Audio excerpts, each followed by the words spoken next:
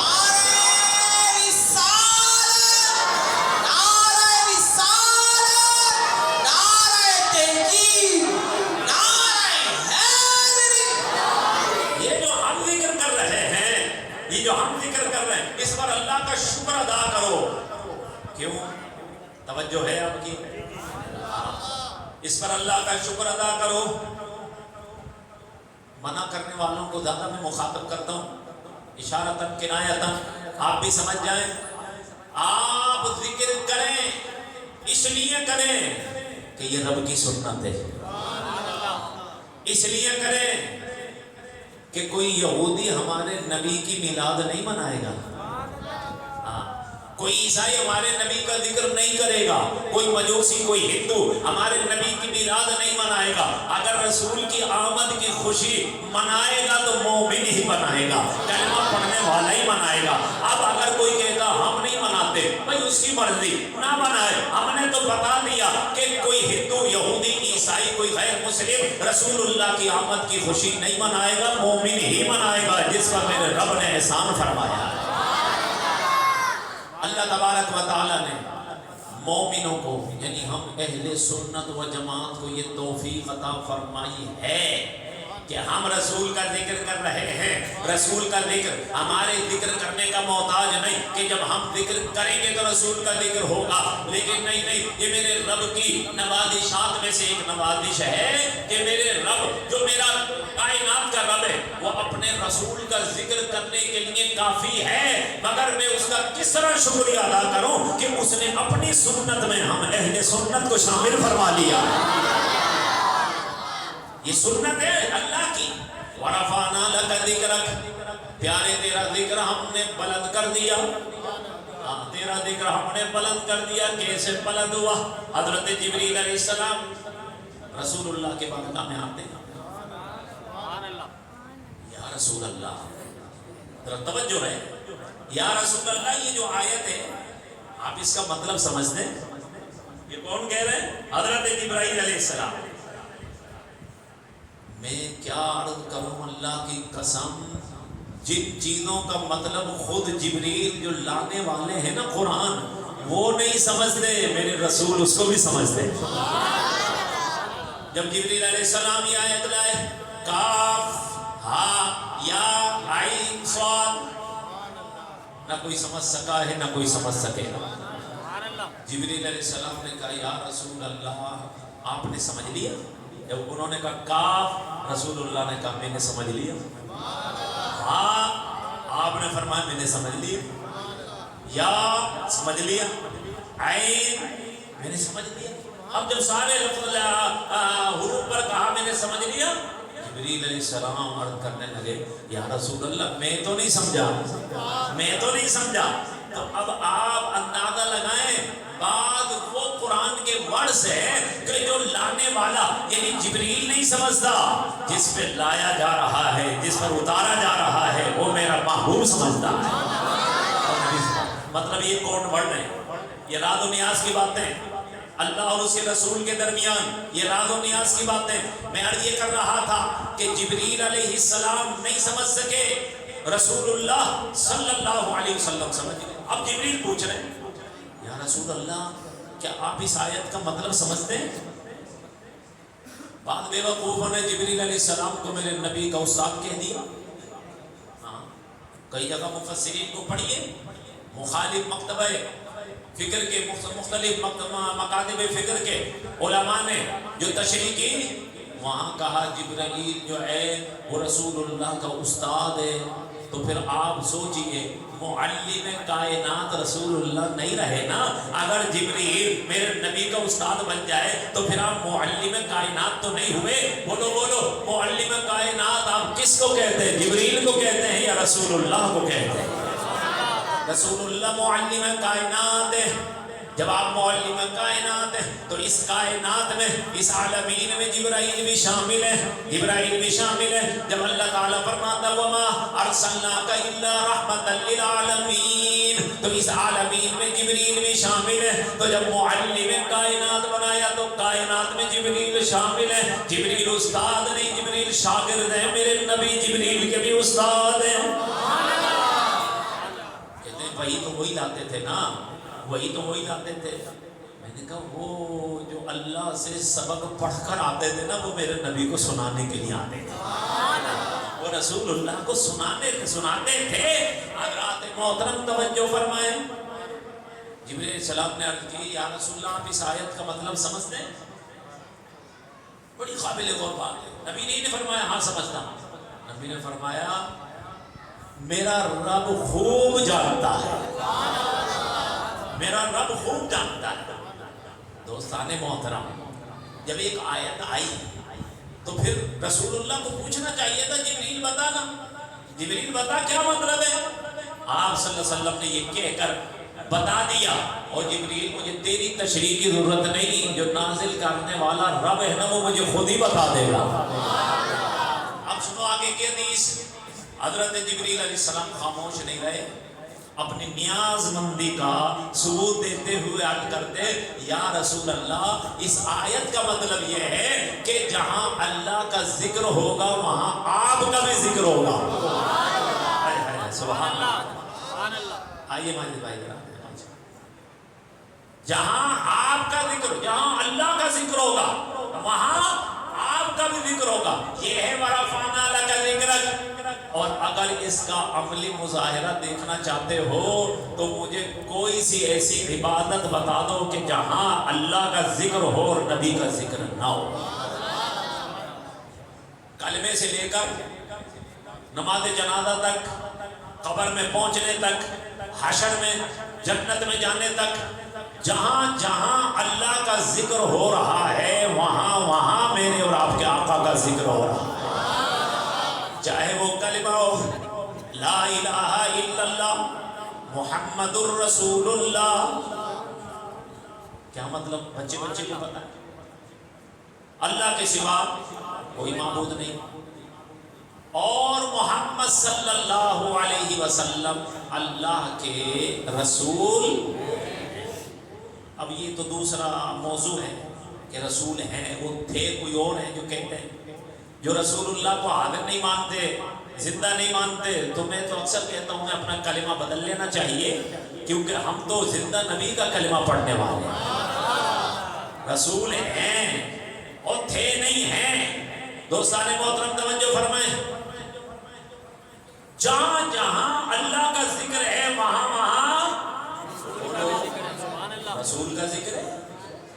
اب آپ سمجھدار حضرات ہیں، جب دو ذاتوں کا ذکر ہونا تو بیچ میں اور آنا چاہیے. جیسے ہم کلمے کا ترجمے میں کر دیتے اللہ کے سوا کوئی معبود نہیں، اور حالانکہ اور ہے نہیں بیچ میں، اور ہے نہیں بیچ میں.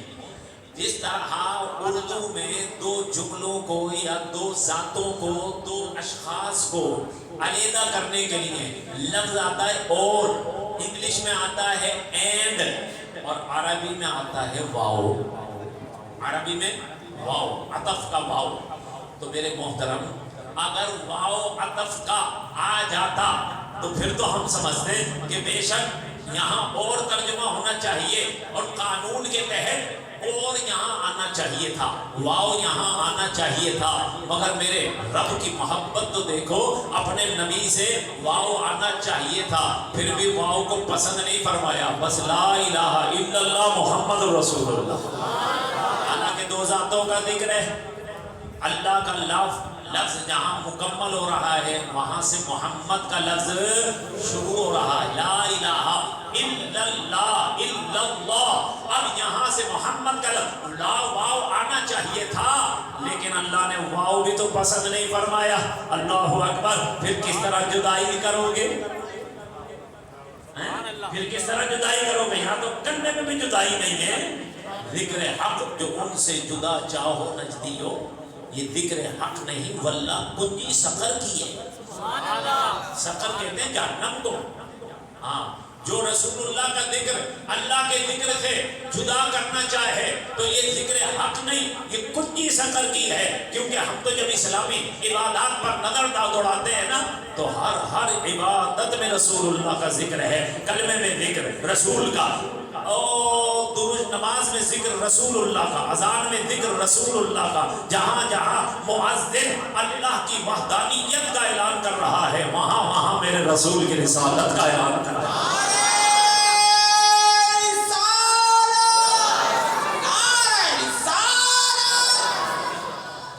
اشہد ان لا الہ الا اللہ اشہد ان محمد رسول اللہ. اسی طرح آپ آئیے نماز میں. نماز میں بعض لوگوں کا عقیدہ یہ ہے کہ نماز میں اگر رسول اللہ کا خیال آ جائے تو وہ نماز نہیں ہوتی، نام لینے کی ضرورت نہیں. ہو سکتا ہے کوئی اعتراض کرے، اس لیے میں اشارہ نہیں عرض کر رہا ہوں. اور اگر حوالہ پوچھو گے تو میں کہیں باہر سے نہیں آیا، اسی شہر کا ہوں اور بھاگنے والا نہیں. ہم نے مناظروں کے میدان جیتے الحمدللہ. یہ ان کی کتابوں میں یہ بات لکھی ہوئی ہے.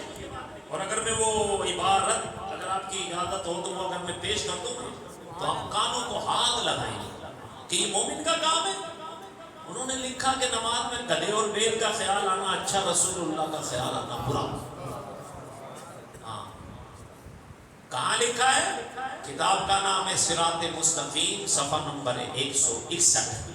تو اس میں اب جن لوگوں کا یہ عقیدہ ہے نماز میں رسول اللہ کا خیال نہیں آنا چاہیے، بھائی کیوں نہیں؟ یہ تو اللہ کی عبادت ہے، اس میں غیر اللہ کا خیال آئے گا تو نماز ٹوٹ جائے گی، یوں ہو جائے گا وہ ہو جائے گا. میں نے کہا یا اللہ یہ لوگ یوں کہتے ہیں. اللہ نے فرمایا مجھے رب نہ کہنا میں نے نماز میں اپنے نبی کا ذکر نہ کرا لیا تو.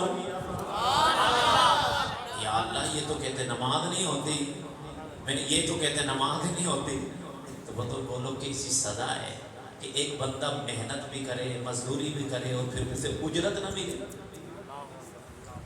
محنت کرے، مزدوری کرے اور اسے اجرت نہ ملے. کتنی نمازیں پڑھتے رہو، رسول اللہ کا تو خیال آئے گا ہی آئے گا. تو پھر ان کے فتوے کے مطابق ان کی نماز نہیں ہوگی. بھئی وہ کیا خیال کیسے آئے گا؟ اللہ نے انتظامی ایسے فرمایا کہ حکم رکوع کا میں دوں گا، محبوب کر کے تجھے دکھانا ہے. قیام کا حکم بولو کس نے دیا؟ قیام کا حکم اللہ نے دیا. قیام و قعودا، قاعدے کا حکم بھی اللہ نے دیا، قیام کا حکم اللہ نے دیا. ورکعوا مع الراکعین، رکوع کرو اللہ نے حکم دیا. واسجدوا اللہ نے حکم دیا. لیکن دوستان محترم اگر آپ کی پوری توجہ ہے تو میں آپ کو ایک بات عرض کروں. الحمد کے الف سے لے کر والناس کے سین تک کوئی مائی کا لال مجھے یہ بتائے کہ قرآن نے سجدہ کرنے کا طریقہ بھی بتایا ہو، قرآن نے رکوع کرنے کا طریقہ بھی بتایا ہو، قرآن نے قیام کا طریقہ بھی بتایا ہو. بلکہ آئیے بخاری شریف کی حدیث سنتے ہیں، اپنے ایمانوں کو جلا بخشتے ہیں. ہم اور آپ تو ہیں کس گنتی میں؟ ارے وہ جو عربی کے ماہر تھے جن کی زبانی عربی تھی، یعنی میں کسی عام صحابی کی بات نہیں کر رہا، میں ابو بکر و عمر و عثمان و علی کی بات کر رہا ہوں، طلحہ و زبیر کی بات کر رہا ہوں. دوستان محترم رسول اکرم صلی اللہ علیہ وسلم کی بارگاہ میں حاضر ہوتے ہیں، کہتے ہیں عرض کرتے ہیں یا رسول اللہ یہ صلاۃ کیا ہے؟ یا رسول اللہ یہ صلاۃ کیا ہے جس کا اللہ نے حکم دیا ہے؟ وَأَقِيمُوا الصَّلَاةَ. اب اگر سرکار فرما دیتے بھئی خود ہی جانو قرآن پڑھو نماز پڑھ لو، نہیں، نبی پاک صلی اللہ علیہ وسلم نے پتہ کیا فرمایا؟ صلو کما رأیتمونی اصلی، جس طرح میں کرتا جاؤں اسی طرح تم کرتے جاؤ، اسی کا نام نماز ہے. تو نماز کیا ہے؟ نماز میرے نبی کی اداؤں کا نام ہے. اور نماز پڑھ کر اپنے ماتھوں پر کالے نشان لگا کر فخر کرنے والوں، اپنی نمازوں پر گھمنڈ کرنے والوں، ہماری نمازیں ہمیں جنت میں لے جائیں گی، ہرگز ہرگز نہیں. اسی کی نمازیں اسے جنت میں لے جائیں گی جو محبت رسول کے ساتھ نماز پڑھتا ہے، تعظیم رسول کے ساتھ نماز پڑھتا ہے. اب جب صحابی کہہ رہے ہیں یا رسول اللہ یہ نماز کیا ہے، صلاۃ کیا ہے، تو بتائے سرکار نے فرمایا جیسے میں کرتا جاؤں میں اپنے رب کی شان کے قربان. اللہ چاہتا یہ ہے عبادت میری ہو نقشہ میرے مصطفیٰ کا ہو. عبادت الہی ہو نقشہ مصطفیٰ ہو. دوستان محترم توجہ تو فرمائیں. کوئی کہتا ہے ہمیں اللہ ہی کافی ہے, ہمیں اللہ ہی کافی ہے, اور اللہ کی مرضی کیا ہے؟ اگر یہی مسئلہ, اللہ کی مرضی یہی ہوتی کہ تم میرے رسول کے در پر نہ جاؤ, میرے رسول کے محتاج نہ ہو, تو پھر 6666 آیتیں قرآن میں موجود ہیں. حضرت یوسف علیہ السلام کے پورا ذکر پوری ایک سورت میں موجود ہے. تو کیا اللہ تعالیٰ کے لیے مشکل تھا ایک نماز کی سورت بھی نازل فرما دیتا, ایک حج کے طریقے کی بھی سورت نازل فرما دیتا؟ یا اللہ کیوں نہیں؟ فرمایا نادان اس لیے کہ اگر سب کچھ انہیں قرآن میں بیان کر دیتا تو پھر تو ان کا کہنا صحیح ہو جاتا. ہمیں رسول کی ضرورت نہیں, ہمیں اللہ ہی کافی ہے. میں تو چاہتا یہ ہوں ہر عبادت میں تم میرے مصطفیٰ میرے نبی کے محتاج رہو.